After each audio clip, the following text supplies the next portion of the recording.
کنون ای سراینده فرتوت مرد، سوی گاه اشکانیان بازگرد. چه گفتند در آن نامه راستان، که گوینده یاد آرد از باستان. پس از روزگار سکندر جهان، چه گوید کرا بود تخت مهان. چنین گفت داننده دهقان چاچ، که از آن پس کسی را نبود تخت عاج.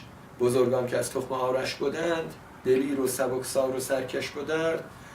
به گیتی به هر گوشه‌ای بر یکی، گرفته ز هر کشوری اندکی. فردوسی موقعی که میخواد به عصر اشکانیان برسه و در مورد شاهان اشکانی حرف بزنه، اینطوری صحبتشو شروع میکنه.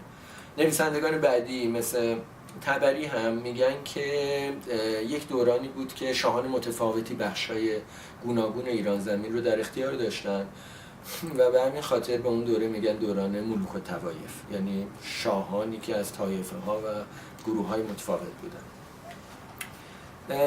دوران اشکانی در ضمن طولانی ترین دوران و طولانی ترین سلسله حاکم بر ایران، بیشتر از 500 سال، یعنی حدود بیش از نیم هزاره یک دودمان بر ایران زمین حکومت کردن. اگر شما توی تاریخ جهان درازای حکومت یک دودمان رو در مساحت سرزمینی که در اختیار داشتن ضرب کنید، اشکانیان مقتدرترین دودمان کل تاریخ جهان خواهند بود. یعنی در کل تاریخ جهان هیچ دودمانی رو ندارید که برای مدتی اینقدر طولانی بر مساحتی چنین بزرگ و پهناور از زمین حکومت کرده باشه. بنابراین عجیبه که در مورد اشکانیان داده های ما اینقدر کمه، عجیبه که ما نمیشناسیم اشکانیان رو آنچنان که باید، و عجیبه که در تاریخمون آنچنان که شاید به نقش تعیین کننده اشکانیان برای شکل‌گیری هویت ایرانی تاکید نمی‌کنیم.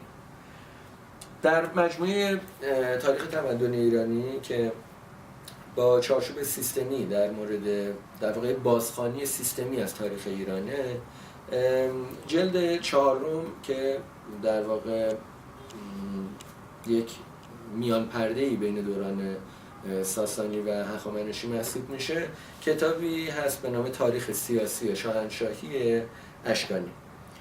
این کتاب در سال 1300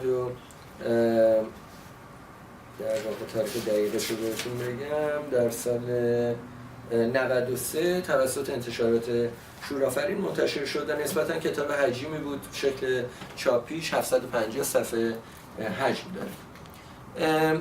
کتاب تاریخ سیاسی شاهنشاهی اشکانی همونطور که از اسمش برمیاد فقط بر نهادهای سیاسی، بر روند تحول قدرت در دوران اشکانی تمرکز کرده و برای اینکه ما یه چشم‌انداز دقیق‌تری در مورد سیاست این دوران داشته باشیم، تاریخ 2 دولت بزرگ دیگه اون دوران، یعنی روم و چین رو که در واقع تنها دولت‌های مهم به جز ایران در اون دوره روی کره زمین بودن رو هم تفسیر کرده و شرح داده، البته به فشردگی، برای اینکه ما یه چشم‌انداز مقایسه‌ای هم بین اینها داشته باشیم.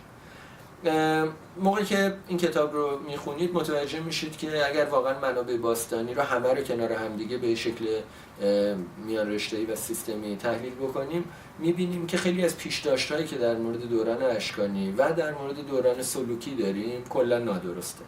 کتاب در واقع از انتهای عصر اسکندر شروع میشه، یعنی با مرگ اسکندر تاریخ رو روایت میکنه و میرسه به بحث در واقع جانشینان اسکندر که اصطلاحاً بهشون میگن دیادوخی.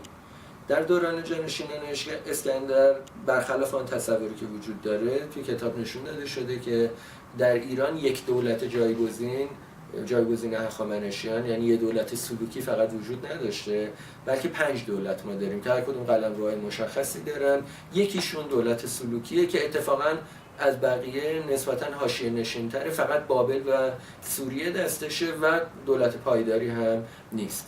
دولت مهم احتمالاً در اون دوران مهمترین دولتی است به نام پارت که اون قلمرو رو انگار اسکندر هرگز نمیگیره و اینها هم اونهایی هستن که میان و دولت اشکانی رو بعداً تأسیس میکنن. کتاب به طور مشخص در مورد سازوکارهای سیاسی، ماشین نظامی، در مورد پیوندهای میان شاهان و اصلا مهمتر ارتباط بین دو دولت بزرگ مستقر در ایران زمین، یعنی دولت کوشانی و دولت اشکانیه که اینا ایران شرقی و ایران غربی رو در دست داشتن و معمولا پیوندهاشون نادیده انگاشته میشه، انگار که دو تا دولت مستقل جدا از هم بودن، در حالی که توی کتاب به روشنی نشون دادیم که اینا کاملا در هم تنیده بودن و یه واحد سیاسی پیچیده بزرگ رو میساختن که در ایران شرقی و ایران غربی روندهای سیاستگذاری و رفتارشون قدری متفاوت بوده.